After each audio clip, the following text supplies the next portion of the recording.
Alright guys, we have another battle report on the Halpi's Rift Empyrean Plane, but this time it's a special 2v2 game. Stay tuned.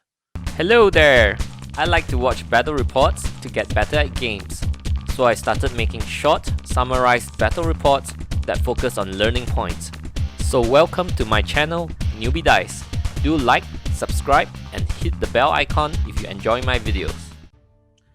Okay, so this is a 2v2 game, right? So there's a few things to take note for the 2v2 game we made for the campaign.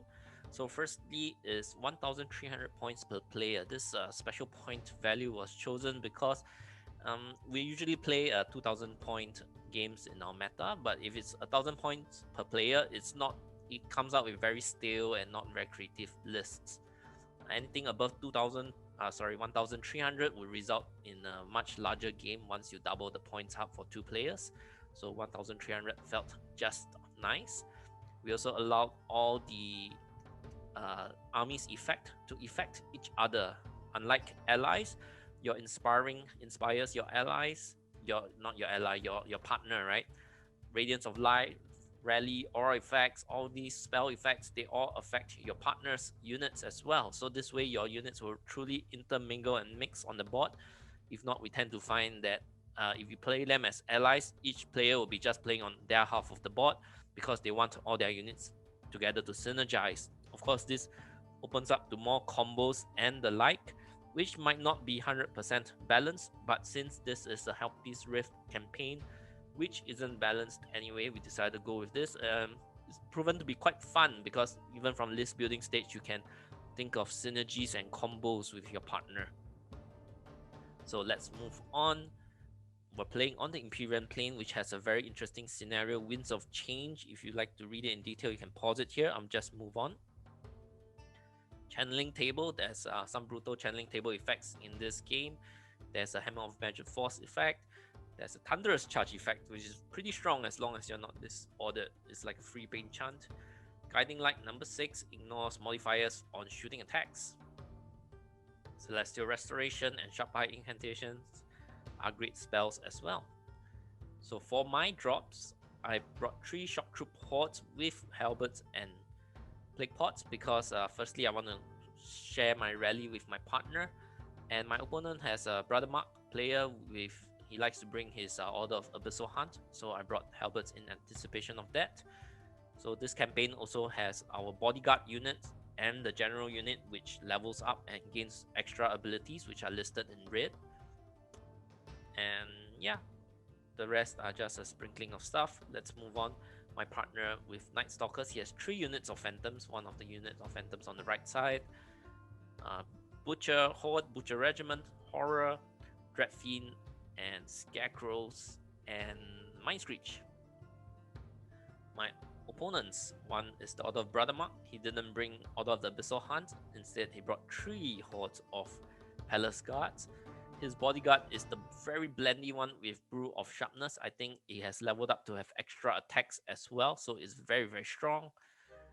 And then 2 other units of Ogre Palace Guard. He brought a High Paladin on Dragon. He brought the Pointy Wizard's Head for some shenanigans, because that makes him a spellcaster and he could heal or take damage from the scenario special rules. So his general is a hero on a horse.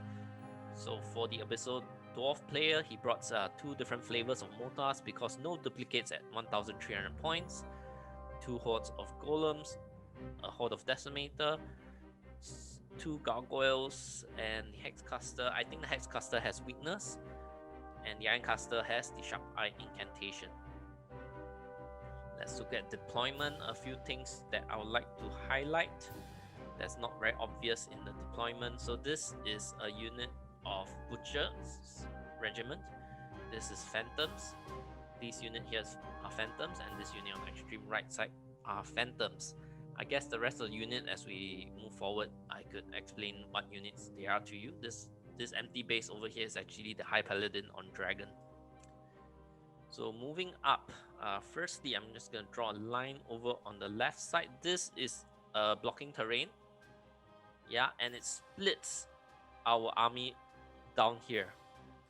So it's very hard to go on the other side, right? And notice we have 1, 2, 3, 4, 5 units on the left side while he only has 1. And with that forest, you could play a little bit of line of sight, cat and mouse, and you could delay us for very long. We won the first turn. The scenario is invade. We pushed up because hey, the opponent has shooting and mortar fire, right? Let's move up, get some board space, and not get shot at before we even start. On the right side, we did set up a trap for the flyer. This phantom, let me just erase everything and switch back to the pointer. This phantom on the right flew up, threatening the dragon. Now, the dragon couldn't reposition anywhere without being charged by the phantoms. Maybe he could fly behind another unit, but as of now, he couldn't. The phantoms could reach anywhere. Maybe he could have flown his gargoyles up to protect the dragon. I don't know. And if his dragon charged at the phantoms, he would be charged at from both sides. This black unit of shock troops, which is my Brew of Strength shock troop over here, or these 2 units over here. One of it is the Enforcer and one of it is the Dread Fiend, so it's not a good position for him as well. And even the dragon couldn't reliably kill the phantoms, if I'm not wrong, because nerf 12 and the nerf is at 14 right now because of Rally 2. So let's see what our opponent does. So true enough, he did not charge the phantoms. I think he elected to shoot. There's some wounds over here, and the major point you'll see here is that this unit of ogres backed out of the forest, so delaying my whole advance over here. Yeah, let me rewind and see something. Yep, so my butchers marched up to the wall because it has no couldn't move over the wall. So next round, it just walked over. Let's look at the top of 2 rather. So over on the left side, without Pathfinder, our units continue to shuffle forwards. The phantoms, however, are able to fly over, charge this Hexcaster. Did not route it though, and it also stayed out of the Ogre Palace Guard's threat range. So it was not able to charge at the phantoms. So let's look at the middle. The opponent allowed the phantoms to charge at these decimators. So let's rewind 1 round. The phantoms were over here. Could be a slight mistake. It could be just within range to charge. The scarecrows did have to move forward to allow that line of sight through here though. Okay, over on the right side, this phantoms charge the dragon with the Dread Fiend over here, positioned to flank it next round. Okay, this first unit of shock troops, the one with red and blue, charged the low obsidian golem. In hindsight, it might not be the best maneuver, but I just wanted to charge forward so that I could get the rear unit, the stronger unit of shock troops up. It's also charging hindered, so it did not take out the low obsidian golem. It got wounded though. Now it's out of the front arc of the Ogre Palace Guard, but the low obsidian golem near the center could actually see it. So by the time that we realized it, I tried to put the Vermintide in front. We already committed, so we didn't want to rewind. So it is what it is. Let's see what happens next.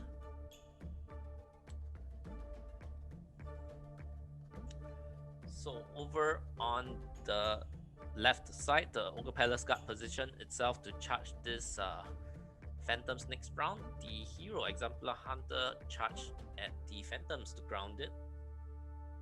Over in the middle, notice that this Ogre Palace Guard over here, beside the blocking terrain and behind the Decimators, was trapped there for quite a long time in the game, couldn't move forwards. The gargoyles sprang into action. The first one charged this central shock troops on the hill because it's on the hill they could see. The second shock gargoyles blocked 2 hordes over here. So the flanking obsidian golems and the front charging obsidian golems took out the shock troops. Whereas the blender unit, this 10 unit of Ogre Palace Guard with sharpness, took out the Vermintide. Dragon didn't kill the Phantoms. So in return, so firstly, the middle of the board is somewhere here along the hill. So we figure out that, oh, my regiment of butchers is already on the other half. This is invade.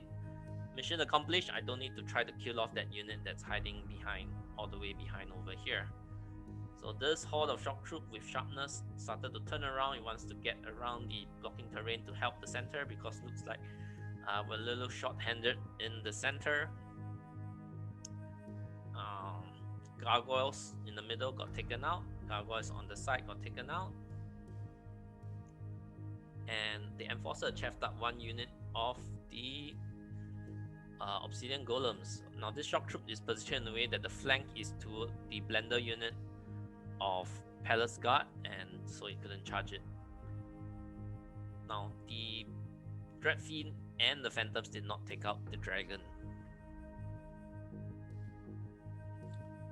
So what happens next? So over on the left, the Palace Guard took out the Phantoms over here. The Exemplar Hunter moved on to assist elsewhere. Now there's this unit of Scarecrows over here. Let me just shade it. Draw it out. I think there's a unit of Scarecrows over here. So this Ogre Palace Guard actually did this L-shaped charge into the flank, and the Blender unit of Ogres charged the front. The second unit, the fresh unit of Golems, charged my Super Shock troops. Quite expectedly did not kill it, but over here, the back unit, the wounded unit of Golems, did not kill the Enforcer because it is 12-14 with Rally 1. Not easy to take out. And over here on the right side, the Phantoms, the Dragon killed the Dreadfiend in one round, so that was not expected. Let's move on. Top of 4, the Mind Screech. Here's where we start sacrificing support units. So the Mind Screech charged in. You can see that the Decimators took some damage. I think that's a 5 on the dice. The Tangle came up to block the Blender unit of Ogres. Butchers still dancing over here, threatening the entire forest in case the opponent comes in. Now, let's see. This is my turn, right? So I killed this unit of Golems in one go, right? Because this unit of shock troops, they are crushing 2.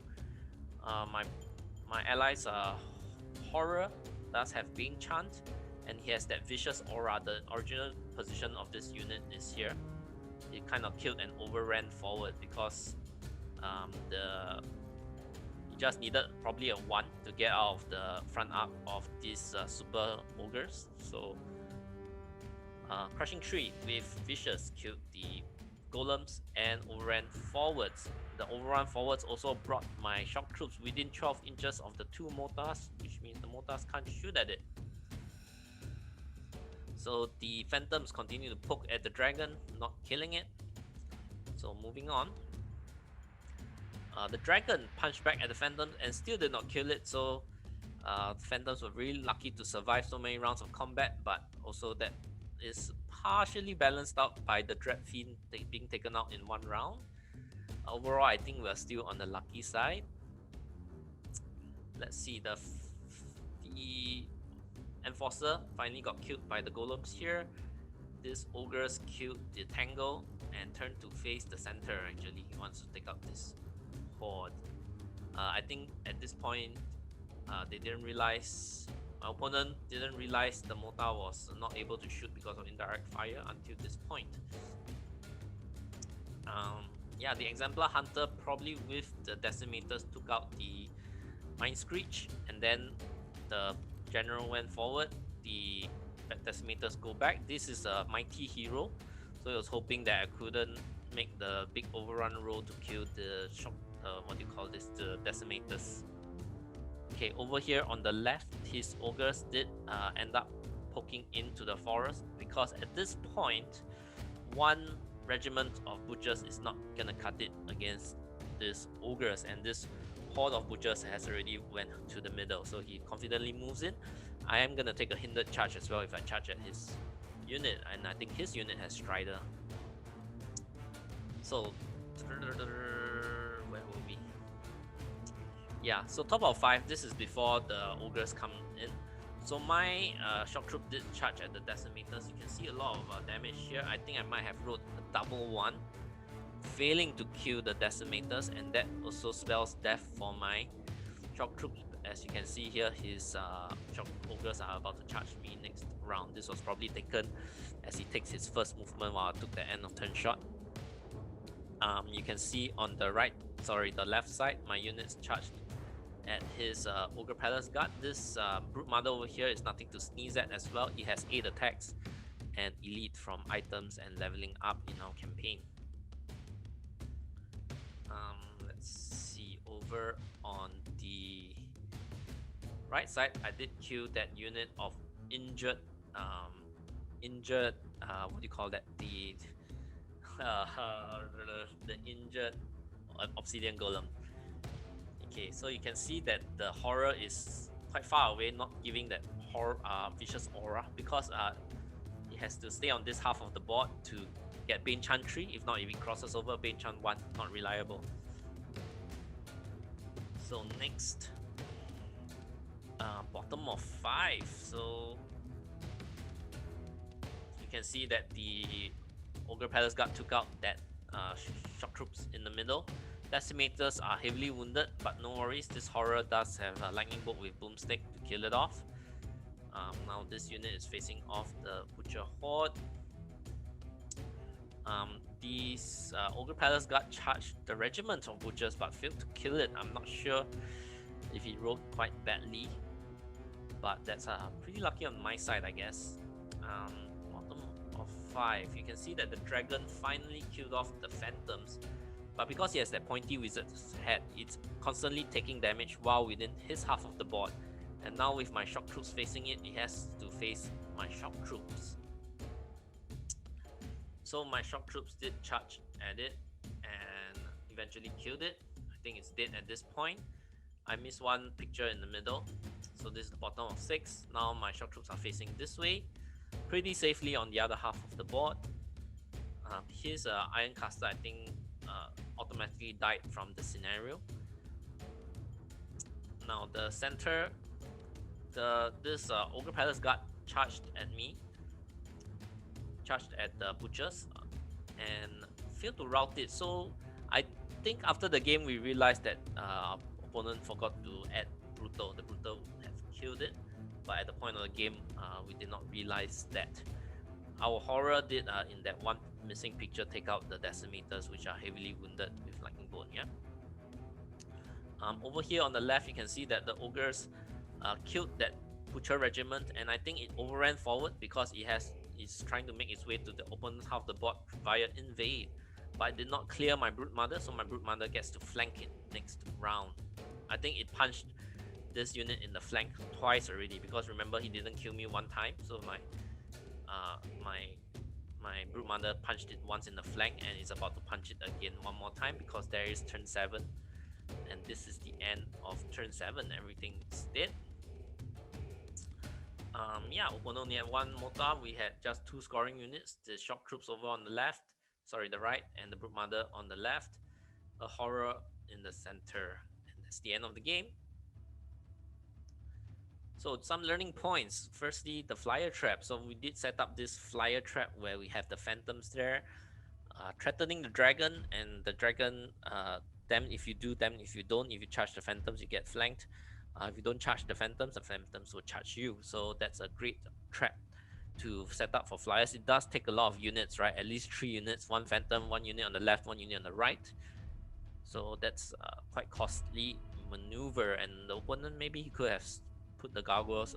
The game would have went very differently if the gargoyles were placed to screen the dragon, but we don't know what's going to happen from there.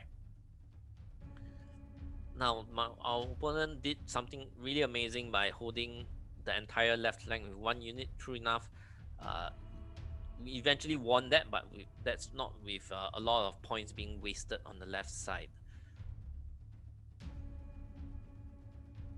So one thing to take note of maybe is you could charge your dragon and charge your gargoyles or fly your gargoyles up to block things up. Because my second wave of shock troops, the super shock troops, the one with brew of strength, is behind the first unit. So if the first unit gets jammed up, the second unit couldn't come out. So uh, blocking it up early might have some advantage of preventing the opponent from unpacking his army. That means pushing his army forward, spreading out. So chaffing 2 units up with 1 unit of gargoyles is amazing. Late game, Tangle is being thrown in, Mind Screech is being thrown in, the opponent's Exemplar Hunter is being thrown in to use as chaff. The Exemplar did fail to stop the overrun, though I rode pretty high on the overrun. Hit the Decimators, but double one against the Decimators. But still pretty lucky because dealing that much damage allowed the Horror to pick it up with Lightning Bolt later on. So do remember Brutal, especially, of course, if you're Ogres, you're probably not going to forget that. If your army is Ogres, but for a unit like Brothermark, the Ogres have Brutal. It's not something your entire army will have. Do remember these modifiers. Indirect fire, take note of that as well for your mortars. So blocking terrain does split your battlefields up, so do take note of how you can deploy and use that forest to juke in and out of forest, blocking people's line of sight and delaying them for very long with just 1 unit. And that's all for this battle report. I hope you enjoyed it. The next one will be in the ethereal plane, that's the Nightstalkers realm, and we're closing into the finale of the campaign where there was a mega battle. So if you like this, do like and subscribe, and I'll see you in the next video. Thank you very much.